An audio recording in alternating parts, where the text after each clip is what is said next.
tiempo que va a compartir con vosotros y nosotras pues el trabajo de incidencia en las Cáritas desde la clave de derechos.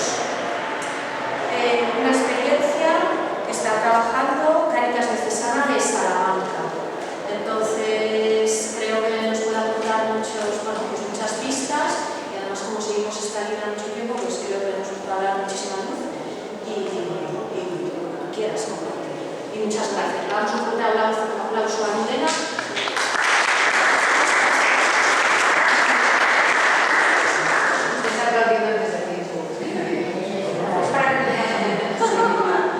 Bueno, me siento muy bien acompañada porque además tengo aquí a mi compañera Belén Carmen que también participa en primera línea de todo este proceso. Entonces, por situarnos así de entrada, estamos hablando de derechos humanos, ¿no? Es decir, que en 1948, cuando la Organización de las Naciones Unidas acepta la Carta de los Derechos Humanos, estamos aceptando una serie de derechos que ahora tenemos muy interiorizados, pero que en aquel momento pues no hemos redactado, ¿no? Todos los que ya conocemos: derecho a la vivienda, derecho a la salud, derecho a la educación. ¿Qué significa estos derechos? Tiene una serie de características que uno de ellos, por ejemplo, es que son universales, es decir, que afectan a todos y cada una de las personas que por el hecho de nacer estamos en este mundo. Da igual raza, da igual género, procedencia, son universales y son para todas. Además son indivisibles e interdependientes. Esto significa que no los podemos separar y que es más, que probablemente que se potencie uno de los derechos va a afectar al resto de la misma manera que si suprimimos si desaparece uno de estos derechos también va a afectar a otro, ¿no? Los derechos sociales o los derechos civiles pueden benefician a los sociales, a los culturales, ¿no? Son incondicionales, es decir, no deberían suprimirse salvo contadas excepciones, ¿no? Y que ahí puedo hablar un poquito de pues, cuando hay un delito y que se suprime el derecho a la libertad, pero es de manera puntual, si no, pues son incondicionales, ¿vale? Se disfrutan en igualdad y sin discriminación.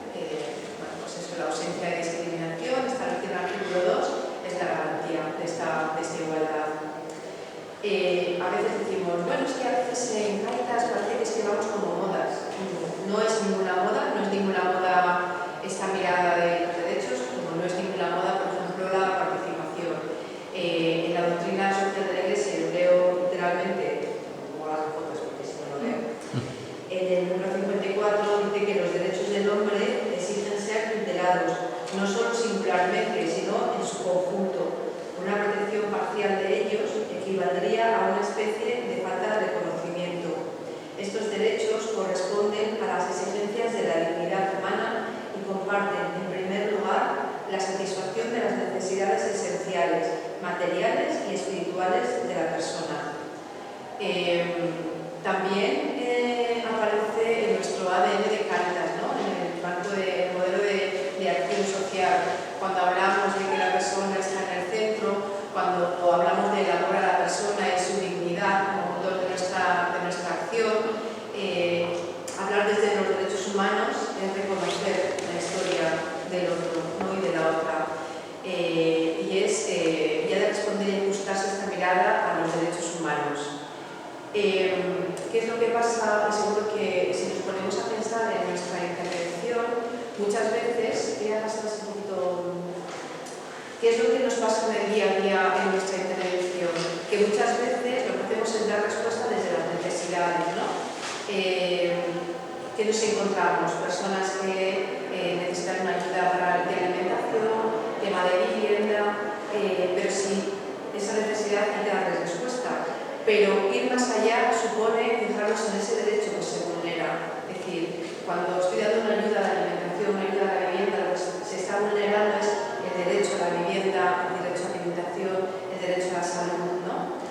Os pongo aquí un aspecto para entenderlo, ¿no? Que un nivel sociocultural bajito, pues vamos a hacer apoyo escolar, la vivienda, apoyamos con el alquiler.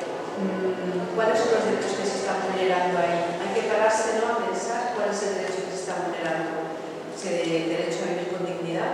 derecho a una vivienda adecuada y digna, el derecho a la no discriminación por razón alguna, el derecho a acceder a un nivel de vida adecuado física y mentalmente, el derecho a la protección de la salud.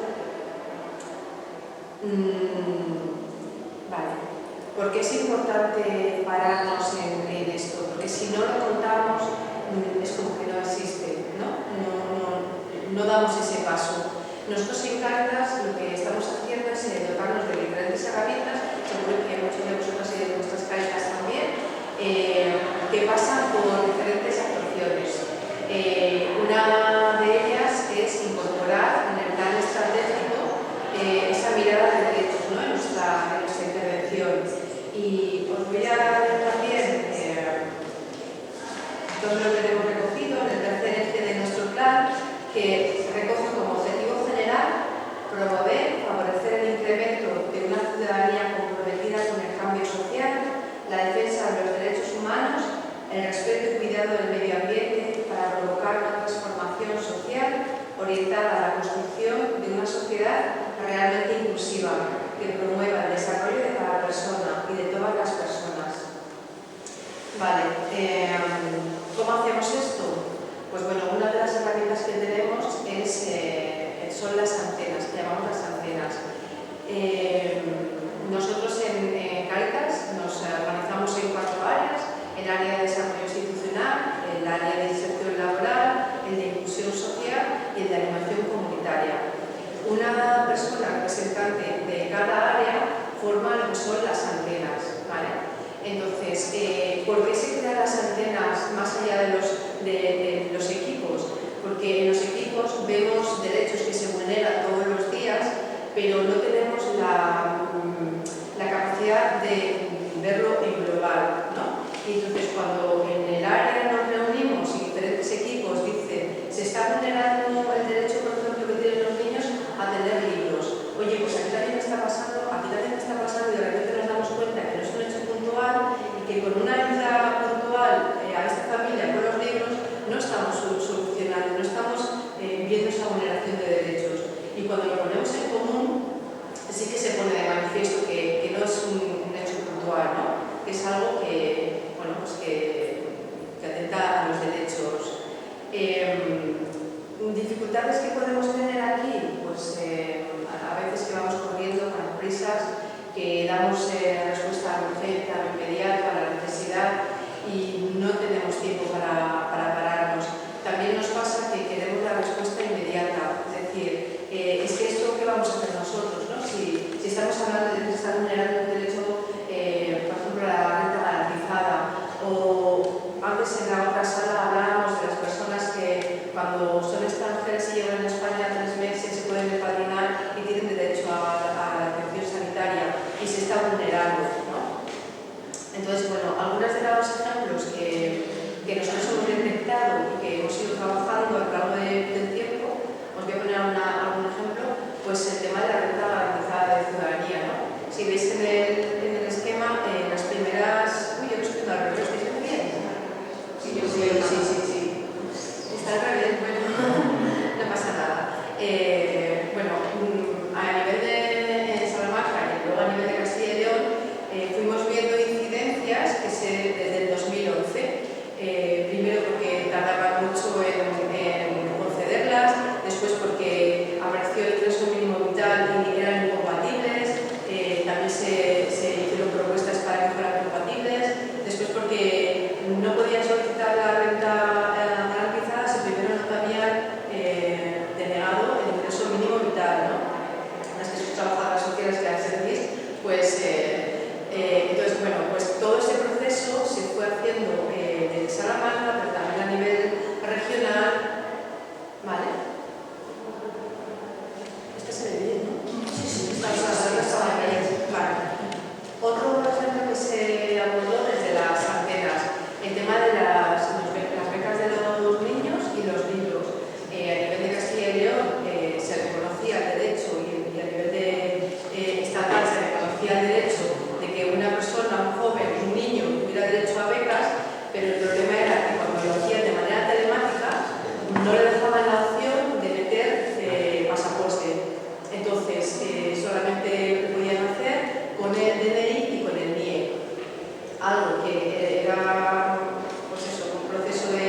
hicieron una serie de alegaciones. De las 18 que se presentaron, se aceptaron 12. Se implicó también a la Clínica de Acción Jurídica, que es un grupo que pertenece a la universidad, pues para que también estudiara esta normativa y diera propuestas. Y en el 2022 se presentó un informe junto con Cruz Roja. ¿Se acuerda? En 2022 no considera estas ayudas para este perfil y bueno, pues digamos que en 2023 se siguen valorando posibles acciones en esta línea, ¿vale? Sí, vale. Bueno, otro ejemplo es la apertura de las cuentas básicas, que también podéis ver que las personas de situación irregular tienen muchas dificultades para poder abrir una cuenta en el banco. Se está haciendo también un seguimiento de ello.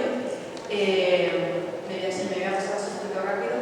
Y otras herramientas que también tenemos, pues que también mañana vamos a tener una mañana un círculo de silencio como una herramienta pues para también llamar la atención o sensibilizar sobre la vulneración de algunos derechos como bueno, pues, migrantes, personas sin hogar.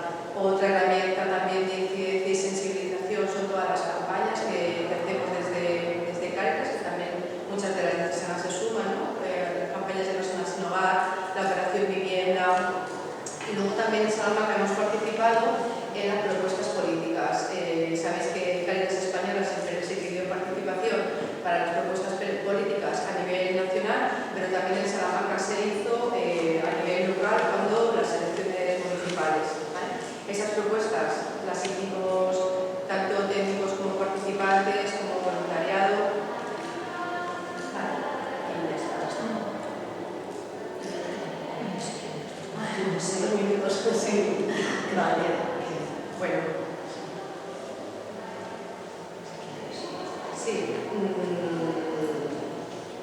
Sí, hay otro tema que me he saltado, es lo que hemos trabajado a nivel de formación, ¿no? A nivel formativo.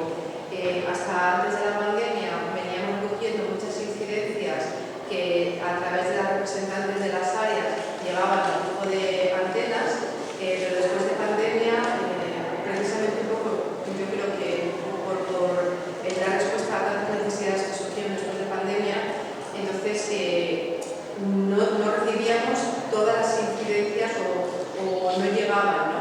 Y estaban pasando. Entonces iniciamos un año formativo, nos acompañó Cáritas Española, estuvimos un año trabajando el tema de la mirada de derechos con los cuadernillos que se han preparado los compañeros de los técnicos mixtos de derechos y después hemos continuado ese proceso con los participantes y también con el voluntariado. Hemos incluido la mirada de derechos en nuestra intervención con participantes y con el voluntariado. Y actualmente en el grupo de antenas hemos acompañado a todos los equipos de la Cáritas pues para ver cómo podemos mejorar y cómo podemos activar otra vez el tema de antenas. Creo que el paso que hemos dado es que ya somos conscientes que todos tenemos una responsabilidad, que hay cosas que se solucionan a muy largo plazo y a otras esferas, pero que hay muchas cosas que sí que se solucionan con pequeños cambios que se pueden hacer desde los equipos, desde las áreas y desde la propia dirección.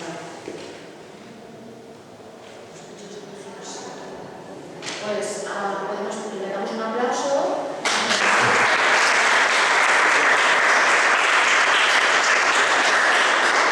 Si alguien quiere alguna pregunta, sugerencias, cuestiones, en qué nos puede ayudar o darnos alguna pista, Almudena o Cáritas de Salamanca, que también está aquí. Sí, a lo mejor podemos enseñar un poco alguna cosa, ver si me ocurre ampliar o... Yo sí que tengo una pregunta, que es una pregunta, aparte de luego al tipo de resumen y eso es, tengo la sensación que siempre la incidencia hay una contraparte, no una contraparte, sino que tiene que estar de alguna manera en todo esto de la vulneración de derechos de incidencia está la administración pública.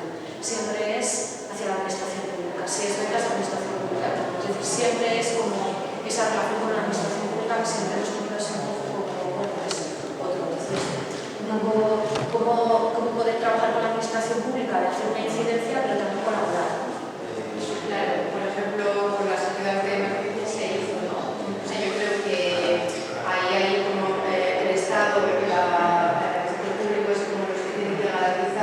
que esos derechos no se vulneren, y nuestra tarea como institución, como Cáritas, es que si se vulnera, estar ahí para llamar la atención, para hacer propuestas y para que esos derechos no se vulneren. Entonces, está claro que las soluciones son muy diferentes, pero tenemos que ir a la par. Y luego hay cosas que no dependen solo de la administración pública, que también dependen de nosotros, dependen de los ciudadanos y dependen de la sensibilidad de cada uno.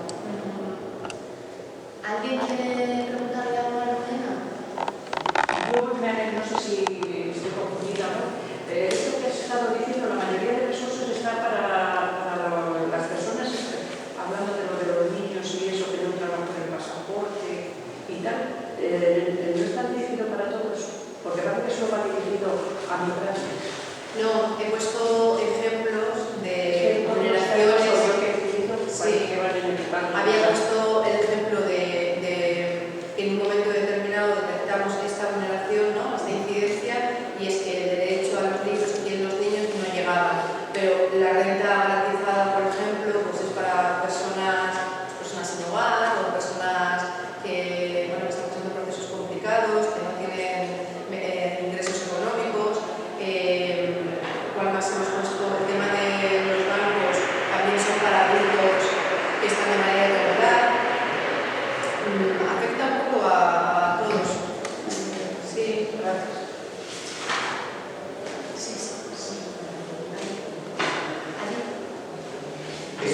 ¿Podrías explicar un poquito la composición de las antenas y cómo esas antenas transfieren la información al equipo, a los equipos, para poder trabajar después, porque de alguna manera nos permita a lo mejor pensar que ese proceso que habéis llevado en Salamanca pueda ser interesante para otros? Pues, como decía, hay una persona representante de cada una de las áreas. Nosotras nos reunimos, tenemos reuniones periódicas, los equipos mandan las incidencias a cada una de los representantes y después en antenas los vemos y vemos un poco cómo darles solución. Ahí la clave son los equipos y que haya esa denuncia y que se cuente y que llegue a las antenas, que esa es una de las dificultades que estamos teniendo ahora, que sí que detectamos la vulneración, sí que lo detectamos, pero no llega a las antenas. Entonces eso es lo que estamos tratando de encajar ahora, que llegue a las antenas y que ese equipo lo trabaje y lo devuelve a los equipos. Es decir, hemos recibido estas incidencias, estas vulneraciones, y hay cosas que pasan por la asesoría jurídica, hay cosas que pasan por los propios equipos, hay veces que son puntuales, es decir, cuando de repente una persona llega al centro de salud empadronada con 3 meses de residencia en España, porque si es irregular, tiene derecho a atención sanitaria y a veces se les niega, ¿vale?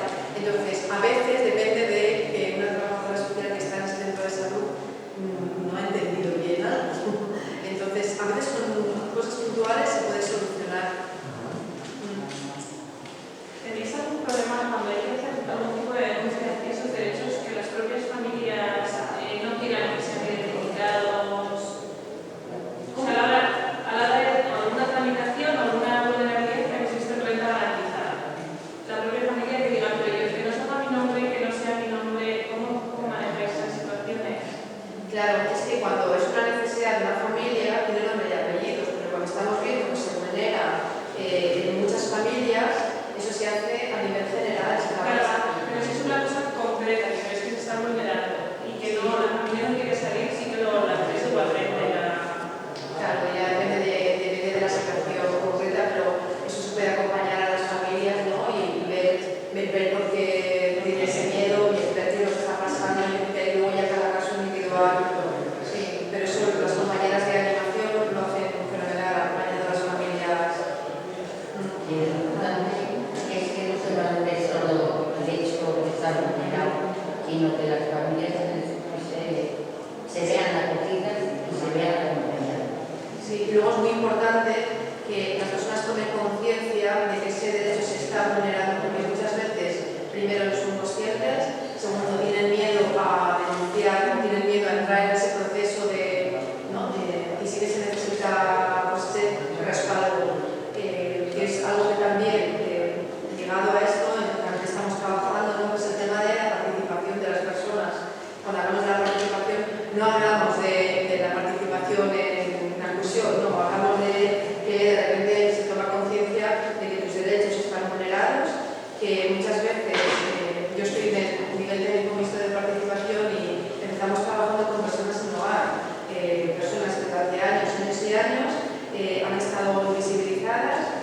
han pensado que su voz no cuenta, no sirve, y menos que tienen derechos. Con lo cual, todo ese proceso de recuperación es importante. Cuando de repente las personas dicen, concho, es que se me está vulnerando un derecho, ahí se activa un mecanismo que ya no hay marcha atrás. Ahí no hay marcha atrás. Bueno, un poco así para una palabra clave con las que yo me he quedado de lo que has dicho, me ha gustado mucho esto último, que es hacer dar cuenta a la gente de que no es, que es una vulneración de un derecho, que no es porque sí o porque te toque, no es que te toque, es una vulneración de un derecho, y ese aprendizaje y ese descubrimiento es súper importante. Y eso me ha gustado, vamos, a mí me ha gustado mucho. También me ha gustado que las urgencias nos ayuden a escarbar más allá de lo aparente, de lo rápido, ¿no? Las urgencias son como ese push o esa herida de que hay muchas más cosas cuando se repite. Y me gustó también el trabajo desde diferentes ángulos, de diferentes equipos, porque todos tenemos una responsabilidad, ¿no? para levantar el dedo. Oye, ¿qué está pasando eso? Desde los equipos de voluntariado de las parroquias hasta los equipos diocesanos, cualquier programa, y eso me ha parecido también algo muy para tener en cuenta, que todos somos interdependientes, y si queremos trabajar desde esta línea, todos tenemos un punto grande de responsabilidad, y que los participantes también tienen mucho que decir. Sí, estaba pensando con la compañera que nos decía, pero los niños o los inmigrantes, claro,